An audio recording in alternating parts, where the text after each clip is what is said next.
BRS کے سربراہ و سابقہ چیف منسٹر تلنگانہ KCR کو کالیشورم پروجیکٹ کی تعمیر میں مبینہ دھندلیوں کے الزام میں نوٹس جاری کی گئی۔ BRS کے سربراہ و سابقہ چیف منسٹر KCR کو جسٹس PC گھوش کمیشن کی جانب سے نوٹس جاری کی گئی۔ ان کے ساتھ سابقہ وزیر آبپاشی ہریش راؤ اور موجودہ BJP کے رکن پارلیمنٹ MP و سابقہ وزیر فینانس ایٹلہ راجندر کو بھی نوٹسیں بھیجی گئی ہے۔ کمیشن نے تینوں کو 15 دن کے اندر یعنی 5 جون 2025 تک کمیشن کے روبرو حاضر ہونے کی ہدایت دی ہے۔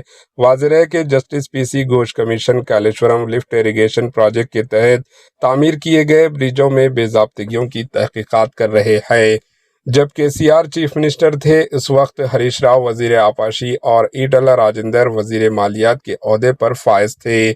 اس پس منظر میں کمیشن نے ان تینوں کو طلب کرتے ہوئے نوٹس جاری کی ہے تاکہ وہ تعمیراتی و مالیاتی فیصلوں سے متعلق وضاحت پیش کریں۔ Bureau report AHN news.